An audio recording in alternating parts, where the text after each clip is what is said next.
What up, everybody? Welcome back to the channel. And today we're here to talk about K-Flock and how the New York drill rapper, who essentially took the scene by storm, threw his entire life away and might even get 50 years for racketeering and firearms charges. Now, some of you guys may know K-Flock. He was a very big dude in the 2020, 2022 drill rap scene. You know, he was huge. I mean, he was basically the face of Bronx drill rap. You were a K-Flock fan, you knew that he was the type of guy who got busy. You know, he was a King Von type. He was a Casanova 2 times type. He was a dude who was really living what he was saying. But living what he was saying got him in a lot of trouble. December 16th, 2021, K-Flock is walking down the street with his friend or his sister. They end up being followed by some op, right? This dude has an exchange of words with K-Flock. He tries to pull out a gun. Before he can pull out the gun, K-Flock pulls out his, shoots him in self-defense. Now, this wasn't really a big deal for a lot of people, and they clearly thought, oh, it's self-defense, so it doesn't really matter. Who cares? And if we're being honest, when it comes to Bronx drill rap, street violence is just part of the thing. And K-Flock is the type of dude who rides around on IG Live looking to pop people, you know? So this is more par for the course. What really made this whole situation really crazy was the whole issue of the racketeering and firearms charges that came soon after. This led to a lot of delays with the court case, and this obviously has a much higher penalty. You guys may not know, but Fed charges are way worse than state charges. Once the federal government is on you for racketeering, that's when they start throwing out football numbers, okay? And the federal government also has a very, very high conviction rate. It is ruled in their favor. If they set their sights on you, they are trying to win. This is what happens when you make criminality the cornerstone of your art. The rapper used to rap about the drug dealer. Now the drug dealer is the rapper. It's even devolved farther than that. It's like the drug dealer's not even the rapper anymore. The random goon that the drug dealer used to hang out with is now the rapper. Because realistically, a lot of these niggas ain't really even selling drugs, bro. A lot of these dudes aren't sex traffickers, or they have no real racket. All they're doing is running around shooting each other based off of their songs, trying to get more attention based off of the criminality, rather than just concentrate on making good songs. And I think this, truthfully, too, is really a shame, because it's not only destroying hip-hop, but it's destroying a generation of kids. I mean, I have, nieces and nephews and stuff that are around like 20, 21, and don't get me wrong, they love hip-hop. They still listen to Ye and shit like that, and a lot of the big guys, and even small hip-hop acts as well too. Someone like K-Flock, they would totally listen to. But they've told me, like, in genuine, like, in earnest, like, yo, sometimes I just need a break, because the negativity in this shit is too heavy. The negativity of all the modern music is just too much, and I cannot take it anymore. It's not good for my mental health. And that's not something that I feel a lot of older hip-hop heads even know about. You know what I mean? Like, hip-hop used to talk about real shit, but it wasn't like this. It wasn't as visceral. It wasn't like a nigga died yesterday and you're talking about how you shot that nigga the day before. You know what I mean? And it's really brought a darkness to it, and and in a weird way, it's watered down the genre. You don't have to be as smart. You don't have to be as talented anymore.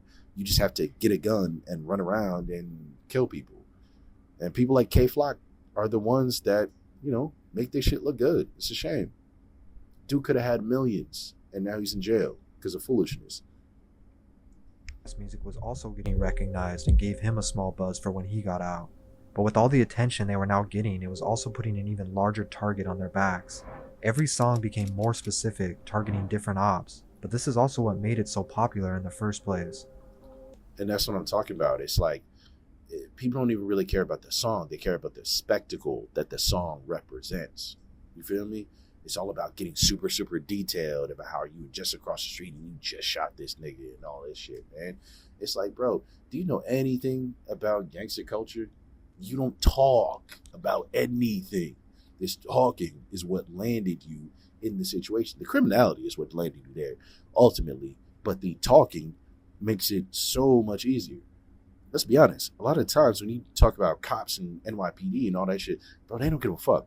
They want to leave everybody in the hood and not help out nobody. Cops don't care about people. They care about property owners. That's who they deal with. Those are the people they give a shit about. So when it comes to people in the hood, they don't give a fuck at all. So you can do all sorts of crime as long as you don't run around and make a song about it, a direct, highly detailed song about it. You should be fine. The fact that he got in trouble is crazy. It's crazy. And it's all his fault. So like I said earlier this year, he was found guilty of racketeering and firearms charges. And if you know anything about New York City, firearms charges are huge. I mean, there are people in jail right now for firearms charges who have been in there for maybe 10 years, maybe even 15 years, depending on, if the gun was illegal, it wasn't registered, this, that, and the third. And they have very, very strict, super strict, gun laws in New York City. I think it was mostly because of the mafia at the time, but they've just happened to keep them. And this is what makes things really, really rough. And it's bad for them. I'll be honest with you. To have racketeering plus the gun charges, 50 years isn't much of a surprise for me. I think it's way too much, but it's not a surprise that they went for that, considering the fact that a gun charge can end up getting you 20 years. So that plus the racketeering, 50 is an easy number for them to find. And I found this really, really funny in the same way where they're like, giving him 50 years and did he get 4? Free flock. And this is true. This is true. I think this is something that needs to be brought up. Realistically, I understand that this dude is a criminal. I don't condone anything that he's doing, but I will say this entire thing seems a little bit much. He should definitely be in jail because he was incredibly reckless. But at the same time, I feel like treating him like he's John Gotti is a little too much. He was just a stupid kid, which isn't an excuse. But what I'm really saying is he's a goon. He's not some kingpin. And they're trying to make it seem like he's a kingpin so that they can just essentially not really fill their quota, but have a high profile case that'll look good that they can hang their hat on. And it's kind of lame because, truth be told, he's not somebody who had some sort of ironclad organization. You know what I mean? You're finding him guilty for racketeering and he doesn't even really have a racket.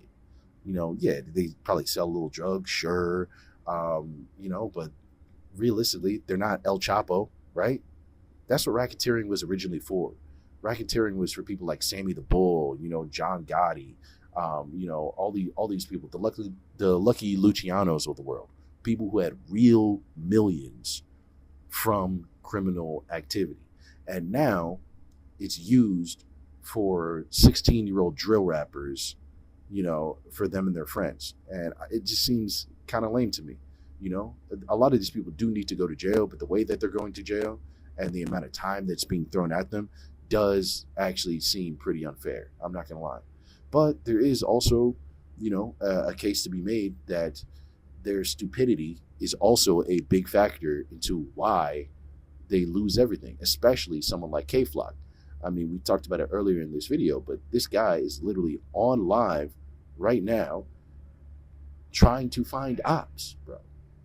He's on live searching for people that he's beefing with and trying to find them to take their lives. They made it a point to help each other stay on track, and no matter what was happening in the streets, they had to keep recording music if they were going to make it out. Dougie B was released around August of 2020, and when he saw the momentum B-Love and K-Flock had built up, he quickly rejoined the mix.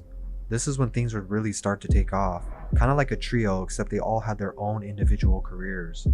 In March of 2021, the three of them dropped their song Brotherly Love.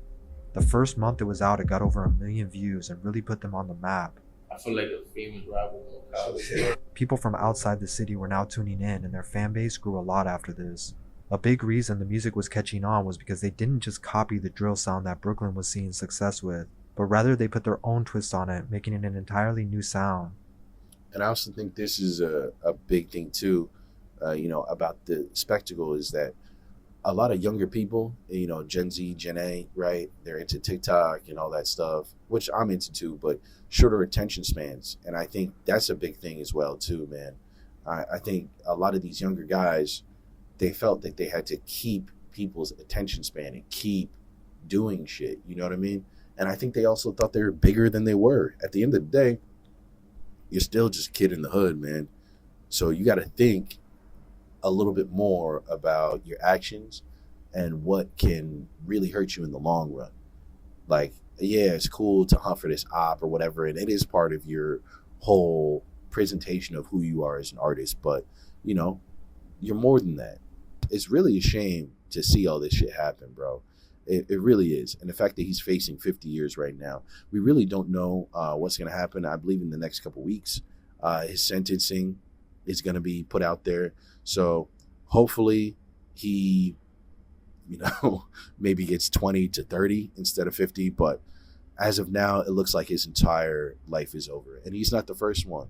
Shout out to TK. The young kids, man, if you watch something like this, understand that life is bigger than clout and that true talent will bring the real attention.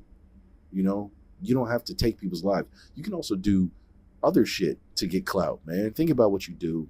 Anyway, guys, that's the video. Let me know what you think. Do you think K-Flock is gonna get out somehow? You think he's done? How much time do you think he's actually gonna do? Do you think he brought this shit on himself? Do you think that he's just, unfairly being targeted? Because I don't know, man. I'm half and half. I mean, he clearly brought this on himself, but he is clearly being targeted as well, man. So we'll see what happens. I'll see you later. Peace.